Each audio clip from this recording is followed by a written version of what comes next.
Hello दोस्तों, तो स्वागत है इस एपिसोड के आखिरी हिस्से में। मेरे साथ अब तक के सफर में जुड़े रहने के लिए आप सबका शुक्रिया। ये आखिरी एपिसोड हो गया लेट, इसके लिए मांगता हूँ माफ़ी, क्योंकि हो गया था कुछ काम। पता है, ज़िंदगी में जो हुआ वो भी अच्छा, जो होगा वो भी अच्छा, और जो हो रहा वो भी अच्छा। क्यों परेशान होना है बंदो, बस चलते रहना है, यही जीवन का सार है। तो चलिए आगे चलते हैं। तो आइए सीखे अब तक के सफर में जो कुछ सीखा उसे कैसे उपयोग में लाना है। ऑथर गैरी जॉन बेसक ने अब तक 7 दावे पेश किए हैं। पहला, आई एम विनिंग, यानी मैं तैयार हूँ। Second, I am hurt to win, यानी हम जीतने के लिए बने हैं। तीसरा, आई गॉट दिस, यानी हम संभाल लेंगे।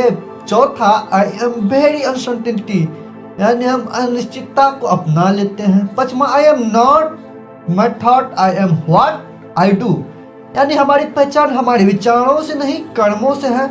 छठा, आई एम रिटेनल्स, यानी हम दृढ़ हैं। सातवां, I accept nothing and I accept everything, यानी हम अपने उम्मीदों पर कंट्रोल कर सब अपना लेते हैं। दोस्तों, इस लाइफ के स्कूल में हम स्टूडेंट भी हैं और प्रिंसिपल भी हम ही हैं। इसमें कोई भी बदलाव लाने का जिम्मा हमारे कंधों पर ही है। बैठे बैठे हम कितना भी प्लानिंग कर ले, कितना भी मेडिटेशन कर ले, कितना ही प्रार्थना क्यों न कर ले, लेकिन जब तक हम कदम नहीं उठाएंगे, कोई काम नहीं करेंगे, तब तक लाइफ नहीं बदलेगी।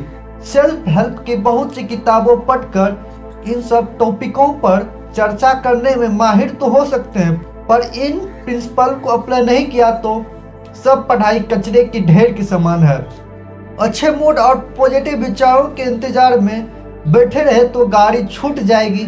बस ये मुश्किल समय निकल जाए, या एक लाइफ पार्टनर हमारे इंस्पिरेशनल बन के हमारी लाइफ में आए, तब हम मन लगाकर काम करेंगे।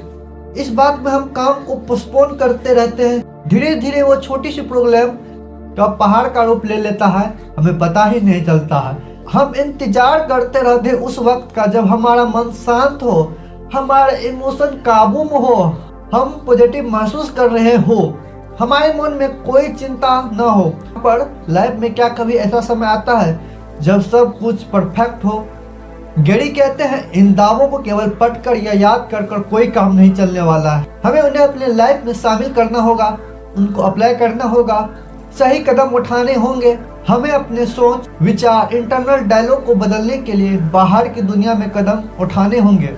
जैसे कि बुक का टाइटल कहते हैं, get out your mind and get your out the life. इन दावों से लाइफ आसान नहीं होगी। हो सकता है शुरुआत में और मुश्किल हो कि हम अपने प्रॉब्लम पर पर्दा डालना बंद कर देंगे, सच्चाई को अपनाने लगेंगे, अपने सच्चे गोल को समझकर पाने के लिए मेहनत करेंगे। जिंदगी की सबसे बड़ी सच्चाई ये है, दुनिया में हमारा वक्त लिमिटेड है।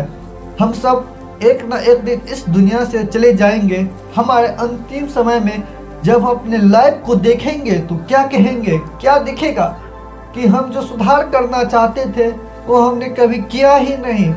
हम अपनी वेट घटाने की कोशिश नहीं की, उस बेकार नौकरी में अटके रहे।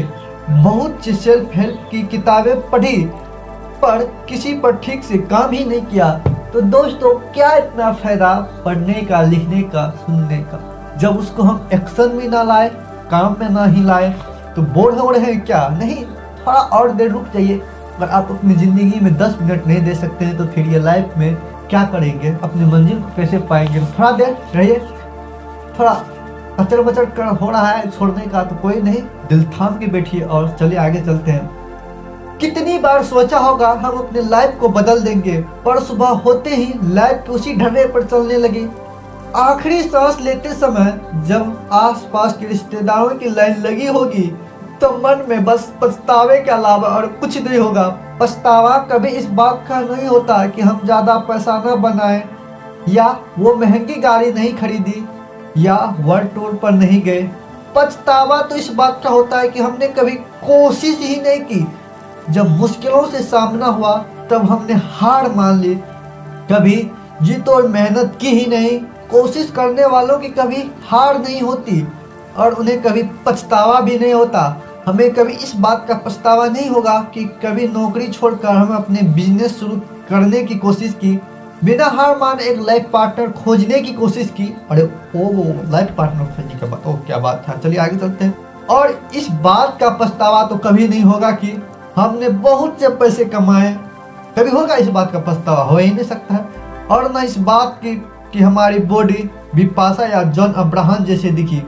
तो चलिए कोशिश करें और ऐसी लाइफ बनाएं जिस पर हमें गर्व हो, हम सिर उठाकर इस धरती को अलविदा कर सकें। सक्सेसफुल लोगों और हम में क्या फर्क है? वो हमसे ज़्यादा होशियार तो नहीं, हमसे ज़्यादा बलशाली तो नहीं, उनके पास भी वही 24 घंटे हैं जो हमारे पास है। तो ऐसा क्या फ़र्क है हम में जो हमसे आगे बढ़ जाता है, वो हमसे सक्सेसफुल है? तो दोस्तों बस फ़र्क एक छोटा सा लाइन है, और वो फ़र्क क्या है कि वो सही समय का इंतजार नहीं करते, न ही प्रेरणा और सही मुहूर्त के इंतजार में बैठे हों। वो हर पल तैयार हैं। वो खुद को ये नहीं कहते कि उनसे नहीं हो पाएगा, वो कहते हैं हम कोशिश करेंगे। हमारे फीलिंग्स, हमारे सोच विचार, इनका असल में कोई एग्जिस्टेंस नहीं है।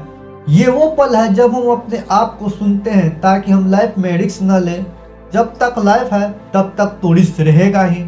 अधिकतर हो रही अपने लाइफ में हर बुरी दुखदाई गलत घटना के दोष हम अपने पास्ट पर डालते हैं। ये आसान तरीका है हम अपनी जिम्मेदारियों से भागने का। मेरी माता पिता ने मेरी अच्छी तरह से परवरिश नहीं की, इसलिए मेरी हेल्थ खराब रहता है। मेरे माँ बाप मुझे प्यार नहीं दिया, इसीलिए आज मुश्किलों का सामना करने में दिक्कत होती है। मुझे अच्छे स्कूल में दाखिल नहीं मिला, इसीलिए मैं उतना होशियार नहीं हूँ। मेरी परिवार की आमदनी कम थी, इसलिए मैं मध्यम वर्ग से ऊपर नहीं जाऊंगा। अपने पास्ट पर दुख व्यक्त करना अब बंद करें। चाहे कल हमारा न रहा हो, मगर आज तो हमारा है। पास्ट को पीछे छोड़कर आज कुछ बड़ा बनाते हैं, कुछ ऐसा जो शायद कभी इमेजिन भी ना किया हो। हम अपने साधारण से मेंटेलिटी को पीछे छोड़कर एक असाधारण से फ्यूचर का सपना देखें। एक ऐसा सुहाना चित्र बनाएं कि उसे देखकर मन की संतुष्टि मिल जाए, आत्मा को प्रेरणा मिले, उसकी चित्र को हकीकत बनाने को। ऐसा करने पर फोकस कभी न डगमगाएगा। जब सामने चमकता हुआ फ्यूचर दिखेगा तब पास्ट के बारे में सोचने का मन भी नहीं करेगा। पर यह पहचानना बहुत जरूरी है कि हम आज जो भी है वो हमारे अतीत की वजह से है सही बात। हम आज जिस भी मुकाम पर खड़े हैं उसका श्रेय पास्ट में घटी घटनाओं पर जाता है।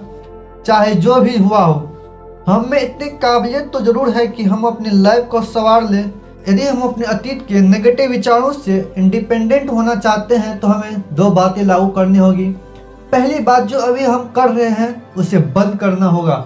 यानी जो समय हम इंटरनेट पर रील देखते हुए, सबसे समय बर्बाद करने का तरीका रील देखिए। जब हम इंटरनेट पर रील देखते हुए दूसरों पर नजर रखते हुए बर्बाद करते हैं, उसे बंद करना होगा। काम को पोस्टपोन करना या हर बार खाना बाहर से बनाना रोकना होगा। जरूरत से ज़्यादा पैसे खर्च करने की आदत छोड़नी होगी। फोन पर घंटे बतियाने पर रोक लगानी होगी। जरा सोचिए, अगर हम अपनी लाइफ को पटरी पर लाने के लिए टीवी बंद नहीं कर सकते तो क्या सच में बदलाव लाना चाहते हैं? यह तो बहुत बेसिक ज़रूरत है। फैसला हमारा है, या तो हम इंटरनेट पर वक्त बर्बाद करना चाहते हैं या ज़्यादा पैसा कमाना चाहते हैं। रोज़ बाहर का खाना खाकर शर्म आती है तो हम अब भी ऐसा क्यों कर रहे हैं? अगर हम अपने फिल्म्स को खुली छूट दे दी तो वही हाल होगा। अपने अंतिम काल में पछतावे का आंसू रो रहे होंगे। हमें बिल्कुल फीलिंग्स को मारने की ज़रूरत नहीं है, मगर अपने आप से ईमानदार होने की जरूरी है। जब भी कोई कुछ ऐसा काम करे जो हमारे प्रोग्रेस और सक्सेस में रुकावट बना रहे, तो हमें अपने आप को ईमानदारी से सचेत कर ले और सोचे मुझे लाइफ में क्या चाहिए। एक प्रिंसिपल की तरह खुद को डांटे, खुद को डिसिप्लिन कर ले। याद रहे, प्रिंसिपल के सामने कोई बहाना नहीं चलता है। दोस्तों, हम लोग के स्कूल का प्रिंसिपल कैसा था थोड़ा याद कीजिए। कॉलेज का प्रिंसिपल कैसा रहता था? वाह! एक प्रिंसिपल अपने स्टूडेंट के नस नस से वाकिफ होता है। दूसरी बात जो लागू करनी है वो है एक्शन लेना, जो आगे हमें अपने गोल की तरफ ले जाएगा। अपनी बुरी आदतों पर रोक लगाना, काफ़ी नहीं है, हमें सकारात्मक कदम भी उठाने होंगे। आगे क्या करना इस पर गंभीर ढंग से विचार करना होगा। किसी काम को कल पर नहीं छोड़े, मुश्किल काम को पहले करें। समय समय पर अपने प्रोग्रेस रिपोर्ट लेते रहें। हम ये काम करेंगे, ऐसी डिक्लेरेशन करके अपने काम से पीछे न हटे। बुरी आदतों की पकड़ बहुत गहरी होती है, इन्हें एक दिन में छोड़ना करीब करीब नामुमकिन है। ये हमारे ब्रेन की केमिस्ट्री को हिला देते हैं, पर लाइफ में अच्छाई के लिए जगह बनाना है तो बुराई को बाहर फेंकना पड़ेगा। एक एक करके बुरी आदतों पर वश करना होगा। हो सकता है इसमें वक्त लगे और सक्सेस न मिले, पर निराशा भी हो। पर ये सोचिए, बुरी आदतों में हमने अपना कितना वक्त बर्बाद किया। इससे बेहतर यही है कि अभी थोड़ा और समय लगाकर इन आदतों से पीछा छुड़ा लिया जाए। ये लड़ाई लंबी है दोस्तों, ये केवल एक पल की बात नहीं है। हर दिन, हर पल, हर हफ्ते, हर महीने, हर साल की बात है। हमें हमेशा अलर्ट रहना होगा। हमारे मन में उभरते हुए चिंता, संदेह, डर, बहाने, इन सब के लिए अलर्ट रहना है। उन्हें खुद पर हावी नहीं होने देना है। हमें अपने सिचुएशन से हार मानकर उनसे समझौता नहीं करना है। हमें मुश्किलें सब फैसले लेने का साहस और उन पर चलने की दृढ़ता की वह जीवित रखना होगा। आगे बस अपने लाइफ पर हक जमाना है और सक्सेस पर ढावा बोलना है। अब आज्ञा दीजिए अपने इस दोस्त को। फिर मिलेंगे किसी नई पेशकश के साथ। तब तक के लिए ये जितना भी कहे उसको एक्शन में लाइए। फिर मिलते हैं किसी नई चीज़ों के साथ, नए किसी पेशकश के साथ। तब तक के लिए खुश रहिए, खुशियाँ बांटते रहिए। Thanks for watching for this video. Please like and subscribe. Bye bye.